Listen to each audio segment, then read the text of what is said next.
No one expected that the night she lost everything would be the same night her whole life would begin again. Emily Carter had always been the good girl, the invisible one in a city that never cared who it swallowed whole. She had dreams once, about love and fairy tales, about a prince who would hold her close and keep every monster away. But on that cold winter night, the monster did not knock on her door. He invited her to his world with a glass of wine and a lie too sweet to refuse. She was just another face at the charity gala. She had borrowed a dress too big for her and painted her lips red to feel brave. When Lucas Hawthorne, the youngest billionaire on the East Coast, asked her name, she thought it was just polite small talk. When he asked her to sit beside him, she thought it was a dream. When he poured her another glass, she thought it was kindness. No one told her that power can hide poison, or that the richest man in the room might be the most broken. By the time the world around her blurred and her legs gave out beneath the crystal chandeliers, she knew it was too late to fight. Her voice never made it past his cold smile. Emily woke up in silk sheets that did not belong to her. The scent of whiskey and regret filled her lungs as she realized she was alone in a bed that still smelled like him. In that moment, every dream she had of fairy tales burned away like paper in fire. There was no prince. There was only Lucas, and he had taken everything. But stories never end in the first chapter. Emily, the girl no one saw, did not disappear into shame. She stepped out of that hotel room with her heart shattered but her eyes wide open. When Lucas called her the next day throwing hush money, like he could bury her past under zeros, she did not answer. She did not run to the police, either. She ran to the truth. It started with one post on a forum no one thought she would dare to write. Then it spread. Rumors turned into whispers. Whispers turned into questions. Questions turned into headlines. Lucas Hawthorne, the billionaire with a golden smile, found himself cornered by a girl who refused to stay silent. He could have crushed her. He had lawyers, influence, secrets darker than the night. But every time he saw her face on the news, standing in front of flashing cameras, eyes clear and chin up, he saw something no money could buy. She was not just the girl he broke. She was the woman who made him kneel. They called her names: gold digger, liar, opportunist. But when the truth finally cracked through the walls of his empire, the world saw him for what he was, and in that storm, Lucas fell to his knees not to beg for forgiveness from the cameras, but from the only person who could save him from himself. Emily never asked to be his savior. She never wanted his apologies, but standing there watching the man who once took her world bow his head before her, she realized something strange. Monsters do not just live in castles. Sometimes they build them with their own hands, to hide from the ghosts that whisper in the dark. And sometimes, just sometimes, the one they heard is the only one strong enough to set them free. So if you think you know how this story ends, think again, because this is not about a billionaire who ruined a girl and walked away laughing. This is about a girl who took her pain, turned it into power, and made the man who thought he owned the world fall to his knees. And when he fell, the world finally saw her. Emily Carter grew up in a forgotten part of Boston where the snow turned gray before it even touched the ground. Her father left when she was 7, and her mother worked double shifts at the diner down the street just to keep the lights on and the heat from going out in the dead of winter. Emily learned early that dreams were dangerous things, because in her world, dreams only made you notice how empty your hands were when you woke up. She went to a small community college, took night classes, balanced trays of cheap coffee and stale pies while studying for exams she never really believed would change her life. But she kept going because that was what her mother taught her. Keep going. No matter how tired you get, no matter how small you feel, keep going even when nobody claps for you. She loved books because they gave her escapes to places she would never see. Ballrooms in Paris, summers in Italy, beaches where the sun never hid behind gray clouds. All her life she dreamed of a single night where she could pretend she belonged somewhere bright and beautiful. That night came when her manager handed her a catering gig at a charity gala hosted by Hawthorne Industries. She almost said no because she did not have a dress, did not have the right shoes, did not have the confidence to stand in a room with people whose shoes cost more than her rent. But her mother pressed a worn 20 into her hand and said, "Maybe tonight you will meet someone who sees you for more than tips and coffee refills." The ballroom glittered with chandeliers and laughter that sounded rehearsed. She stood near the edge of the dance floor, balancing a tray of flutes filled with golden champagne she could never afford to taste. She watched the women in gowns that flowed like rivers and the men in tailored suits whispering deals worth millions as if they were talking about the weather. Lucas Hawthorne was a ghost story in the city. People talked about him in headlines and hushes, the boy who turned his father's dying company into an empire before he was 30, the bachelor who bought islands for breakfast and buried scandals before lunch. No one really knew him, but everyone wanted to be close enough to touch the edge of his legend. That night, he was the center of every circle, the laughter louder when he smiled, the whispers sharper when he turned his back. His suit was black silk and his tie looked like it cost more than her mother's car, but it was his eyes that caught Emily off guard. Cold blue, but tired, like he carried weights too heavy for all that gold and marble to hide. She never expected him to notice her standing by the column, trying to be invisible, but when he did, she felt like every star in the room had turned to look too. When he walked over and asked for a glass, she almost spilled the whole tray. But his smile told her it was okay. He told her to sit for a moment, to rest her feet. He told her he hated these parties too.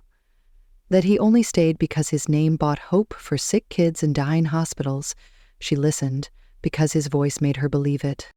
Somewhere between the third glass and his gentle laugh, she let herself believe that maybe princes did not come on horses, but in suits with eyes that looked straight through 100 lies. She did not notice the way he never finished his drink, the way he leaned closer when she grew softer, the way the room spun without music. The hotel room was in a tower above the city lights. She barely remembered how they got there, only that he whispered things that made her heart think this was how love begins. But when she woke up alone, the city outside the window looked just like her old neighborhood, cold and gray and indifferent. Lucas Hawthorne did not leave a note, only an envelope and a business card with numbers too big to say out loud. In that moment, Emily realized something she never read in her fairy tales. The monster does not always hide behind fangs. Sometimes he hides behind a kiss. But the city did not notice a girl who walked home at dawn wearing a dress she could not afford and a heart she did not know how to fix. Her mother asked where she had been. Emily just smiled and said, "Work ran late," because telling the truth felt like opening a wound no one would stitch shut. She could have disappeared like so many others who crossed his path.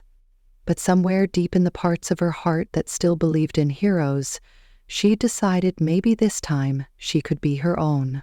So she wrote her truth, because words had always been her only weapon, and she aimed them right at the man who once made her feel small enough to be his secret. The first time Emily's story hit the local gossip blogs, no one took it seriously. They called her desperate, a nobody trying to squeeze a few headlines out of a one-night scandal with the city's untouchable billionaire. But Emily did not care about the whispers. She was tired of caring what people who never saw her thought. She walked into that TV studio with her head held high and her heart pounding so hard she thought it might crack her ribs. When the red light blinked on the camera, she told her story. No tears, no trembling lips, just the truth, poured out like poison she refused to keep down any longer. She told them about the glass in her hand, the smile on his lips, the room she did not remember choosing. She told them how it felt to wake up with nothing and how she refused to stay that way. For the first few days, Lucas ignored it. He watched the news from the penthouse office of Hawthorne Industries, a glass fortress above the same city that now buzzed with rumors of his fall. He told his legal team to draft the statements, to crush the girl's story like so many before her, to remind everyone that the Hawthorne name did not bend. But behind the cold glass walls, Lucas could not sleep. He replayed the night in his mind over and over. The way she looked at him when she first smiled, like she still believed good things could happen. He hated the taste of guilt, but it burned in his throat every time he tried to swallow it. His father always told him the world was built on ruin. Build the castle, but hide the cracks. Never apologize, never kneel. He had lived by that rule his entire life, until Emily Carter forced him to see every crack he had buried under silk sheets and hush money. Emily's life turned upside down overnight. Reporters camped outside her tiny apartment, cameras flashing every time she stepped onto the sidewalk. Her phone buzzed with calls from strangers who called her brave, and from people who called her names too vile to repeat. Her mother begged her to stop, to take the money Lucas's lawyers offered, just to make it all go away. But Emily could not unspeak the truth. She had lived invisible for too long to let them bury her again. She took a second job at a bookstore, where the shelves became her hiding place when the world felt too sharp. At night, she read every message, every headline, every lie printed about her, and she told herself not to break. One night, after a shift that left her hands raw from carrying boxes, she found Lucas waiting by the alley behind the store. He stood there in his tailored suit like he belonged everywhere, but his eyes looked different up close. Tired, haunted, stripped of the golden armor she once thought was untouchable. He asked her to get in the car, to talk somewhere warm. She almost laughed in his face, but there was something in his voice that made her pause, a crack that mirrored hers. In a quiet diner, far from the city lights, they sat across from each other like enemies forced to share a table. He told her he did not come to silence her. He did not come to buy her forgiveness. He just wanted her to hear him. Lucas confessed things he had never said aloud. How he had built his empire on secrets and sleepless nights. How he had learned to hurt before he could be hurt. How the night with her had started with curiosity and ended with shame that never let him breathe right since. He told her about his father's words, about the cold that crept into his bones so deep he did not know warmth until her laugh cracked it for one fragile second. Emily wanted to hate him. She wanted to scream at him for every night she lay awake replaying a night she never chose. But watching him break apart in front of her did something she did not expect. It did not erase what he did. It did not excuse it. But it made her see the boy behind the monster, broken, terrified, desperate to be forgiven by the only person who could not forgive him. They parted that night with no promises. She left him at the diner booth staring into his untouched coffee while she stepped back into the cold night, her breath rising like a ghost of the girl she used to be. But she could not stop the storm that meeting started inside her. Lucas began to appear, always in the shadows of her new life. He stood at the back of press conferences when she spoke for women like her. He sent donations to the women's shelters she worked with, always anonymous, but she knew. She saw his eyes in the crowd, saw the way he looked at her like she was the only thing in the world worth kneeling for. It was not love, not yet. Love did not grow in poisoned ground, but there was something undeniable between them now, a pull neither of them could cut loose. Some nights she found herself waiting for the shadow she hated and needed in equal measure. Some nights he found himself driving past her street just to see the light in her window, proof she was still here, still fighting, still stronger than he ever was. The world saw a scandal. Lawyers and tabloids played chess with their lives. But in the quiet spaces between headlines, something raw and dangerous began to grow, a single touch in the hallway of a courthouse. His hand brushing hers by accident, and the silence that screamed louder than any lie they ever told. An argument in a parking lot that ended with her fists pounding against his chest until he caught her wrists, and for one breath they both forgot who they were. He told her he would fix it all. He promised to step down, to give away the money, to stand in front of the cameras and confess every sin. She told him none of that would fix her. None of that would give her back the night he stole. He knew she was right, but he tried anyway. He broke contracts, walked away from investors who called him mad, sold the penthouse that once kept him untouchable. The headlines called him reckless, But Lucas felt lighter every time a piece of his old world crumbled. He watched Emily stand taller while he shrank behind her, and for once he did not mind disappearing. One night, when the city slept under a blanket of rain, Lucas showed up at her door, soaked and shivering like a man who had finally run out of places to hide. She let him in because her heart would not let her watch him drown alone. He sat on her worn couch, rain dripping onto the carpet, while she stood by the kitchen sink, pretending she did not want to touch him. He asked her what she wanted. For the first time since that night, she did not have an answer ready. Revenge had burned bright enough to light her way out of the darkness, but now it only left ashes. She did not know how to breathe. She wanted him to hurt, but she wanted him to heal. She wanted him gone, but she wanted him to stay. He crossed the room so slowly she could have stopped him 1,000 times, but she did not move. When his forehead rested against hers, she felt his hands shake like he was terrified she might disappear if he opened his eyes. They did not kiss that night. There was no apology soft enough, no confession pure enough to make it right, but for the first time they stood together, two broken pieces pressed close enough to see what they might become if they ever learned how to hold each other without cutting themselves on the sharp edges of their pasts.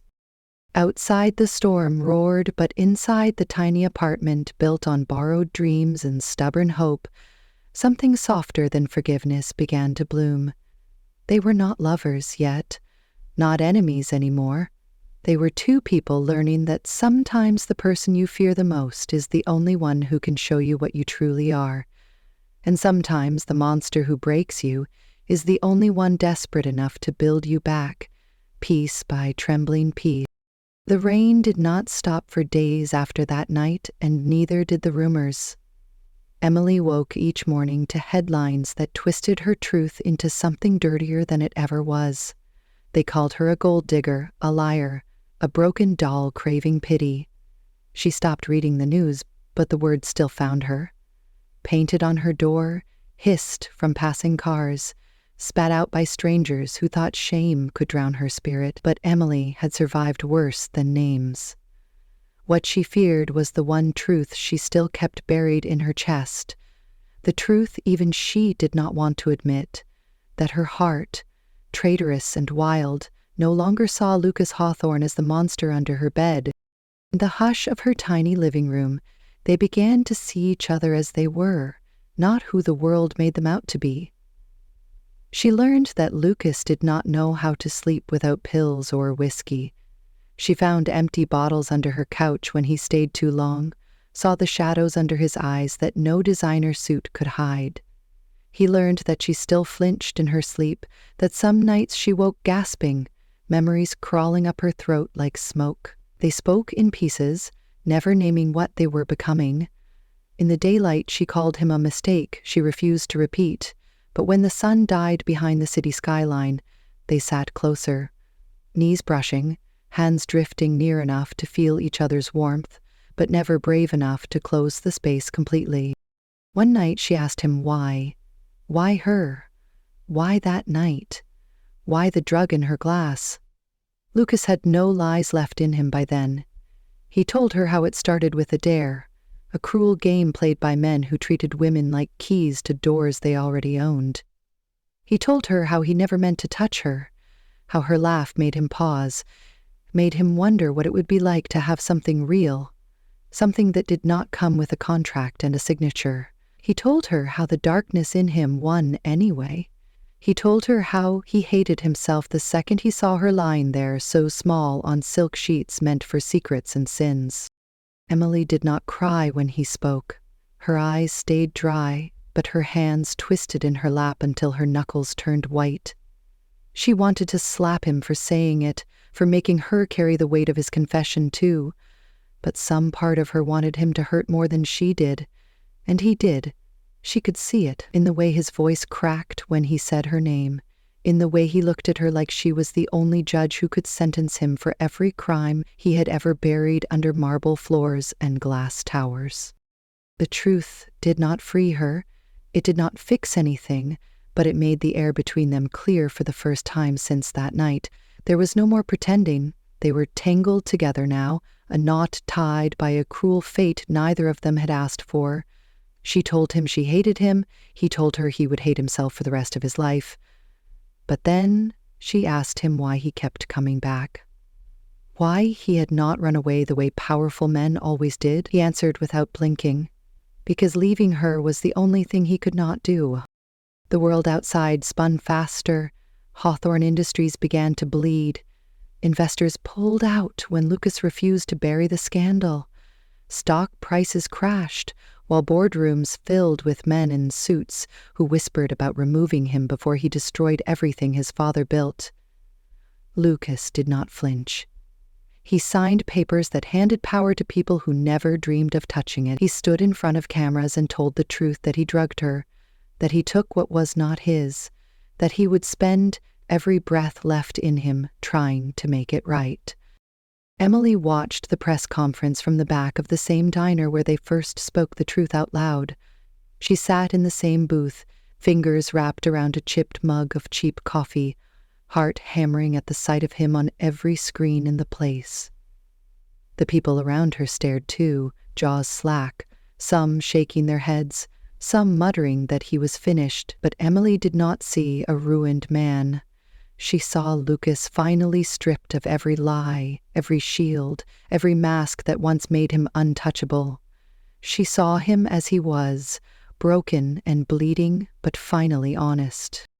When he came to her that night, his hands trembled when he reached for her door. He looked smaller than she had ever seen him. She opened the door before he could knock, because she had been standing there for an hour waiting for him. He stepped inside like a ghost, unsure if he was welcome in the light.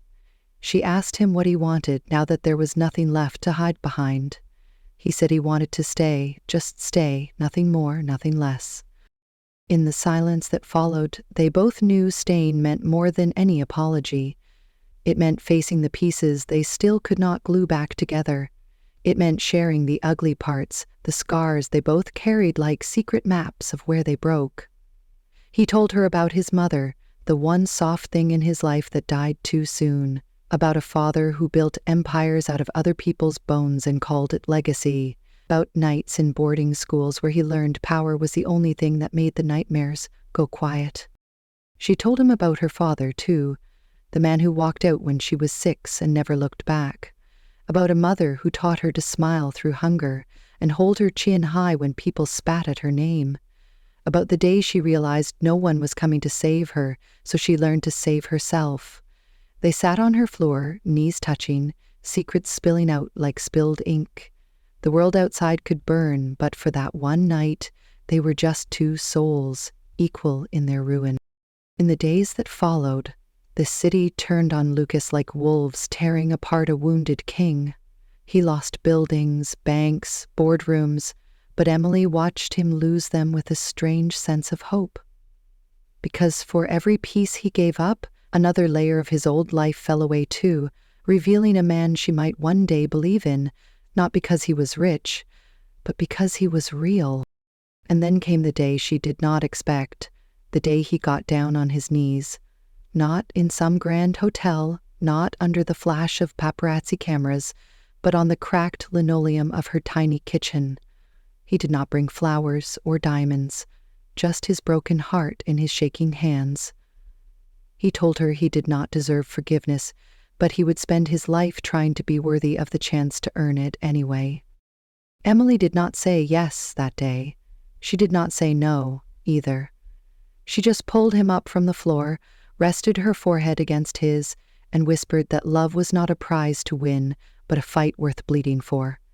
He understood then that this was not a fairy tale with a perfect ending waiting around the corner. This was real, raw, imperfect, 1,000 broken pieces they would have to pick up again and again if they wanted to build something that could outlive the ghosts of who they used to be. Outside, the city still hated them both, but inside that small apartment, they made a silent promise that no matter how loud the world shouted, they would hold each other up when the storms came back. The truth had torn them apart, but it had also made them strong enough to stand side by side, unhidden, unashamed, unafraid of the darkness that brought them together in the first place. The truth did not save them, but it set them free. And sometimes, that is all love needs to survive. When the first lawsuit landed on Emily's doorstep, she thought it was a mistake, a thick envelope, her name typed clean across the front like a threat she did not yet know how to read. She ripped it open with trembling hands, half hoping it was some petty attempt to scare her back into silence. But the words inside were clear defamation, blackmail, breach of privacy, all dressed up in legal language meant to twist her story into a weapon that could ruin her all over again. She sat on her bed for hours, the paper spread out like a battlefield on her blanket, her eyes tracing the signatures of men who wanted her gone. Lucas found her like that when he walked in without knocking, as he often did now. Like this was his home too, even if he never said it aloud. He didn't speak when he saw her. He just sat beside her, reading every line, his face carved from stone. When he was done, he asked her if she wanted him to fix it, to buy it away like he used to fix every problem before her. She laughed, a broken sound that tasted like old anger, and told him, no. If she let him fight her battle for her now, what would that make her? Another secret he swept under a rug of money. So she called a lawyer, a real one who did not fear Hawthorne money or legacy. The court dates came quick and brutal, dragging her through days where she barely slept, where cameras camped outside her door like vultures waiting for her to fall. Lucas offered her his penthouse, said it was safer than her creaking apartment. She refused. She told him if she was going to lose everything again, she would lose it standing in her own place, with her name on the lease and her feet on floors she mopped herself. But not every battle was hers alone. Lucas showed up in court too, sat behind her every day, his presence a shield even when the whole city whispered he should leave her behind to save himself. The lawyers on the other side tried to paint him as the villain, which he was once, but each time they tried to twist his confession into her betrayal. Lucas stood up and told the room again what he did, how he took what wasn't his, how every word Emily spoke was truth born from a night that neither of them could erase. The courtroom walls held stories no headline could spin. There were days when Emily thought she'd break apart on the witness stand, when they read her text messages out loud like proof she was nothing but a girl hungry for fame. There were nights she collapsed in Lucas's arms, too tired to pretend she wasn't terrified that maybe they were right. Maybe she'd never outrun the stain of that one night, but every time she slipped under, he was there, holding her hair back when she was sick, standing outside her bathroom door when she couldn't stop shaking, reminding her that surviving the storm wasn't something she had to do alone anymore. Their enemies didn't stop with lawsuits. Threats poured in like rain. Dead flowers on her doorstep, anonymous notes slipped under her door, messages telling her to disappear before someone made her disappear for good. She wanted to scream some nights. She wanted to tell the world they could take everything else, but they would not take her voice. Instead, she fought back the only way she knew how. By speaking louder, she let her lawyer push for press time. She sat for interviews she once swore she'd never give. She told her story so many times that the shame turned numb on her tongue. She turned their poison into armor, one headline at a time. It wasn't just her story anymore, either. Women she had never met wrote her letters, hundreds of them, left them tucked in her mailbox or slipped into her lawyer's hands in court. Stories that sounded like hers, names she would never know but carried inside her anyway. They thanked her for surviving, for speaking, for staying when it would have been easier to run. Emily taped every letter to her bedroom wall until her tiny room felt like a shrine to every girl who ever had her nose stolen by someone with too much power and not enough heart. Lucas watched her become something bigger than his shame. He didn't understand it at first. This man who once thought money was the only thing worth having, now watched the woman he hurt stand taller than his towers ever could. There were nights when he woke to find her working at her tiny kitchen table, eyes red, pen moving across another letter to another survivor who needed her words.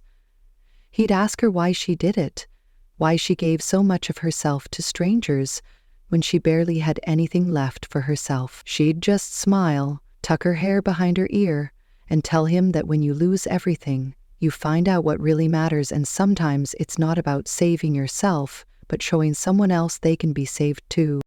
But the fight took its toll. Money drained fast. Bills stacked up on her table like threats she couldn't ignore forever. Lucas offered help 1,000 times, and 1,000 times she told him she would not be another receipt in his back pocket. He respected it mostly, but there were nights when she caught him slipping cash into her coat pockets or paying her overdue bills behind her back. They fought over it, loud and raw, two stubborn hearts trying to figure out how to be equals in a world that never wanted them to stand side by side. Through it all, something unexpected bloomed between the bruises and the court summons. Trust. It wasn't soft or easy. It did not come with roses or fancy dinners. It came with shouting matches at 3 a.m. and tearful apologies whispered against her forehead when they were too tired to pretend they weren't both terrified of losing again.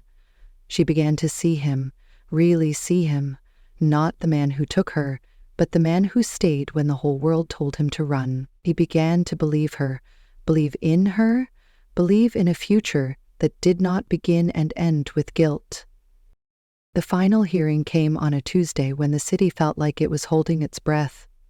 Emily walked into that courtroom not as a victim anymore, but as someone who had clawed her way back from the darkest night of her life and stood under the sun unashamed. She read her statement out loud. Her voice did not shake, her knees did not buckle. She looked the men who tried to silence her in the eyes and told them she would not break, not for them, not for anyone. When the verdict came, it was not perfect justice. It never could be.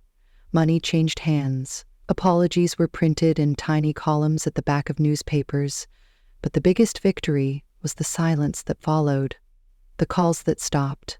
The threats that vanished. The headlines that no longer whispered her name like a dirty secret. Outside the courthouse, Lucas waited for her like he always did.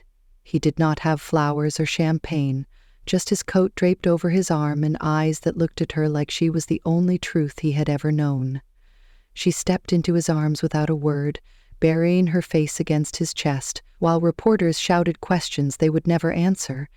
In that moment, they were not billionaire and waitress, victim and villain, scandal and shame. They were just Emily and Lucas, two people who refused to stay broken. That night, back in her small apartment, she let him hold her until the sun came up. They did not talk about forever. They did not talk about what came next. They just breathed each other in. Alive, whole, undefeated in ways no court could ever measure. And somewhere between his heartbeat and her whispered laugh, Emily realized something she had never dared to believe. Maybe love did not save you from your worst day. Maybe love was the promise that even your worst day did not get to define you forever. Maybe love was choosing to stay, to fight, to believe that the pieces left behind could still be enough to build something worth living for. They were not done fighting, but for the first time they knew they would not fight alone. And sometimes that was enough. In the weeks after the trial ended, Emily thought peace would come quickly, like flipping a switch from chaos to calm. But it didn't happen that way. Silence was a strange thing after so much noise. She found herself waking up in the middle of the night, listening for threats that would never come, checking her phone for messages that never arrived. The quiet felt heavier than the storm she had just survived. Lucas stayed most nights now. He did not ask permission anymore. He moved through her tiny kitchen making coffee. He never drank, folding her clothes with hands that used to sign billion-dollar deals. She would watch him sometimes while he read the morning paper by her window, sunlight catching the scars beneath his eyes. The ones no one else seemed to notice but her. She wondered if anyone would ever really understand what it took for him to stand here beside her when he could have left so many times, and no one would have blamed him. One night she found him on the balcony, his phone pressed to his ear, his back turned to her, voice low, sharp, a side of him she hadn't seen in weeks. She stepped closer, quietly catching bits of words, A deal, something about relocating offshore. A name she didn't know. When he turned and saw her, he ended the call.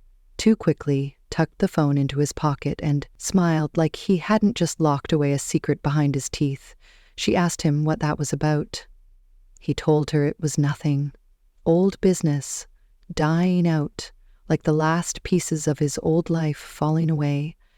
She wanted to believe him, so she kissed him instead, let him bury his excuses in the curve of her neck where doubt couldn't reach. But the seed was planted, and doubt grew quietly like ivy in her chest. She caught other moments, whispers in dark corners, new locks on files she was never meant to open, hushes in his voice when he answered calls at midnight. He promised her he was different now, that everything he did was for her, for them. She wanted to believe that, she needed to believe that, but a part of her still remembered the man who had lied once so easily and wondered if some habits never really died.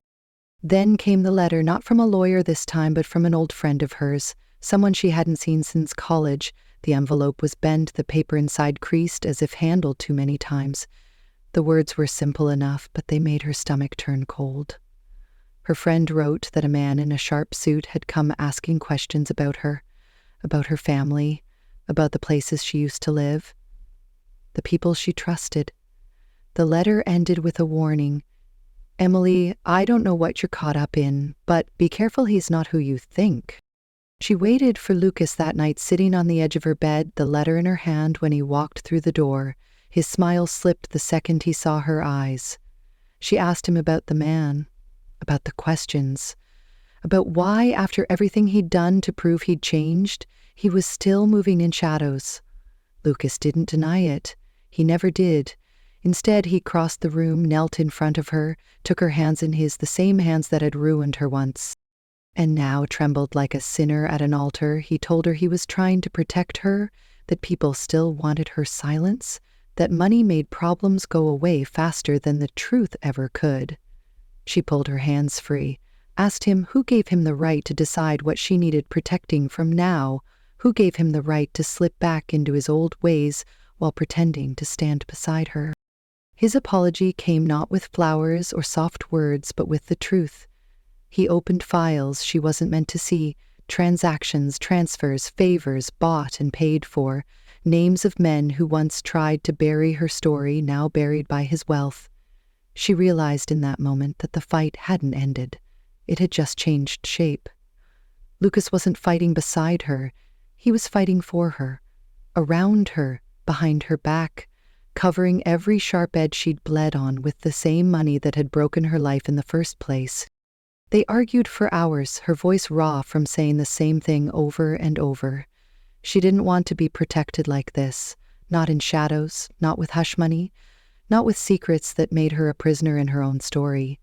He begged her to understand, told her he didn't know how else to keep her safe. She shouted that maybe she didn't want to be safe. Maybe she just wanted to be heard, even if it cost her everything. Again. That night she asked him to leave, not forever, but for now. She needed space to remember who she was when she wasn't wrapped in his power, when her fight was hers alone again.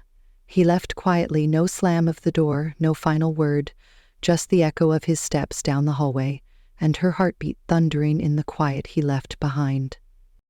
Days passed, with no calls, no texts.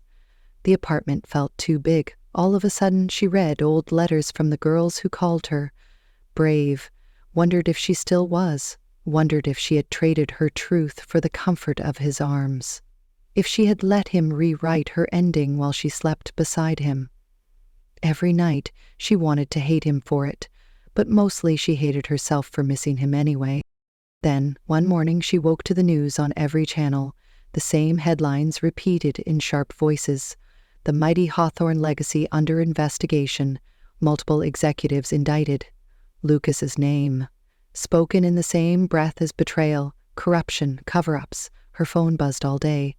Reporters begging for a statement, asking if she knew, asking if she was a part of it.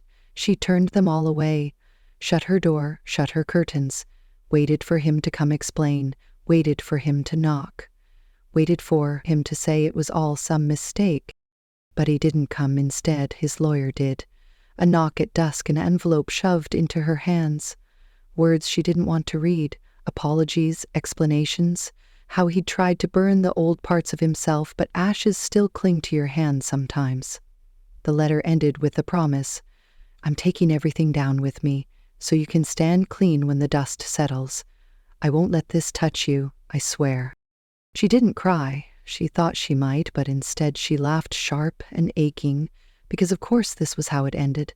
Not with handcuffs or headlines, but with him once again, trying to carry her pain without asking if she wanted him to. She sat alone on her kitchen floor that night, her fingers tracing the edge of his letter over and over. She thought about calling him, about running to him, about forgiving him one more time, but she didn't. She stayed right there until the sun rose and the world spun on without him. Weeks turned to months, headlines faded, new scandals rose to take their place. Lucas's empire crumbled piece by piece. She watched it happen from afar, heard rumors that he'd vanished to somewhere no one could find him. No cameras, no suits, no endless apologies, just a man trying to disappear before the world could swallow him whole. People asked her if she missed him, if she regretted loving him after everything he'd done. They asked her if she'd take him back if he came crawling again, if he showed up at her door with promises and flowers and new lies to sweeten old truths. She never answered them. Because love wasn't a thing you could sum up in a soundbite for strangers. Love was what sat heavy in her chest every time she thought of his voice, whispering, sorry, into her hair when he thought she was asleep. Love was what broke her all over again when she realized sorry was not always enough. But the twist was this: she didn't break. She didn't vanish. She didn't run. She stood exactly where she was in the tiny apartment with her name on the lease, her face in the mirror clear and sharp. She took the stories she had left and turned them into something bigger, a book, a podcast, a voice that could not be buried again. She spoke of the nights she'd survived, the mistakes she'd forgiven, the man she had loved, who had knelt for her once and then for his own ruin. She did not paint herself as perfect. She did not paint him as monster or saint. She just told the truth, raw and cracked open, because if there was anything left worth saving, it was that. And one day, when the last of the news had gone quiet, she opened her door and found him there, tired, thinner, his eyes sunken, but still burning the same way they did that night on her balcony when he swore he'd change. He didn't say a word. He just knelt right there on the hallway floor, the same man who once took everything, now asking if there was anything left for him to hold. She looked at him for a long time, remembering all the ways they'd broken each other, all the nights they'd pieced themselves back together, all the truth that lived between them that no one else would ever understand. She didn't answer him, not right away. She just reached out, touched his cheek where the city's shadows hadn't yet carved him hollow, and whispered his name like a promise, or maybe a goodbye, because sometimes love twists you in ways you never see coming. Sometimes it saves you, sometimes it ruins you, sometimes it asks you to choose whether the pieces left are worth loving one more time. And sometimes, just sometimes, you say yes. The morning after Lucas came back to her door, Emily didn't sleep. She sat by the window watching the city come alive. Lights flickering on, people hurrying to work. The world moving forward as if it hadn't been cracked open by secrets and promises and all the broken things she and Lucas had dragged through the dark between them. He slept on her couch for hours, curled like a boy too tired to run anymore, his suit jacket folded over the armrest, his shoes by the door, as if he knew this time he couldn't pretend to be the man who once ruled every boardroom and every whispered threat outside. When he woke up, she made him coffee the way he liked it, black, no sugar, no warmth in the taste, but warmth in her hands as she passed it to him. They sat together, not speaking at first. Words felt too small for what they needed to say. He told her he had nothing left, no more hidden accounts, no more men on his payroll, no more lawyers to twist the truth into something that might save him. He said he was ready to stand where she stood, to be seen without the armor of power. She told him she didn't know if love could be enough to fix what had been done, but she knew she didn't want to carry the story alone anymore. They walked to the courthouse, hand in hand this time, not because he forced her there, but because they chose it together. They stood before the same cameras that once tore them apart and spoke their truths separately, and together he confessed what he'd done, what he'd paid for, what he'd destroyed to protect his empire. She spoke of forgiveness, the kind that costs more than money, the kind that grows like a scar over a wound that will never fully close. She didn't promise him a future. She didn't promise forever.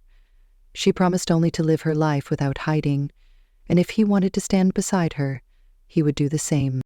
Afterward, the city felt different to her. Lighter somehow, the same streets where she once walked with her head down now lifted her up. People stopped her, thanked her, called her brave.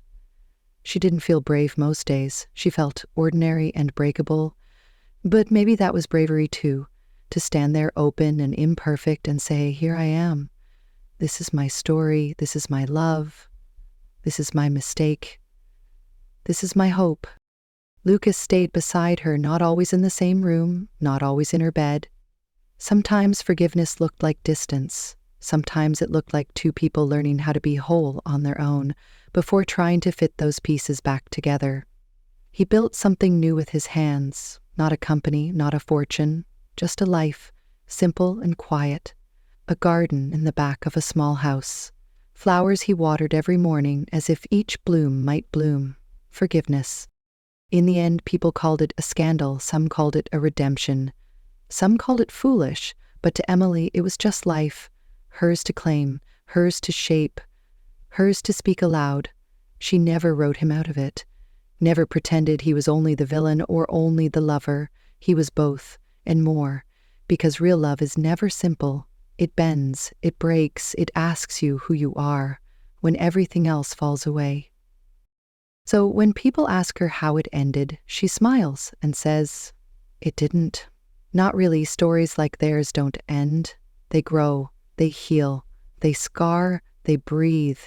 And when she stands in front of a room full of people who came to hear her speak, she tells them this: love will never be perfect, but it will always be worth fighting for. And forgiveness is never weakness. It is the strongest thing you will ever give or take. So love like you're ready to lose, and forgive like you're ready to live. And maybe, just maybe, even the worst mistakes can turn into the most unexpected miracles.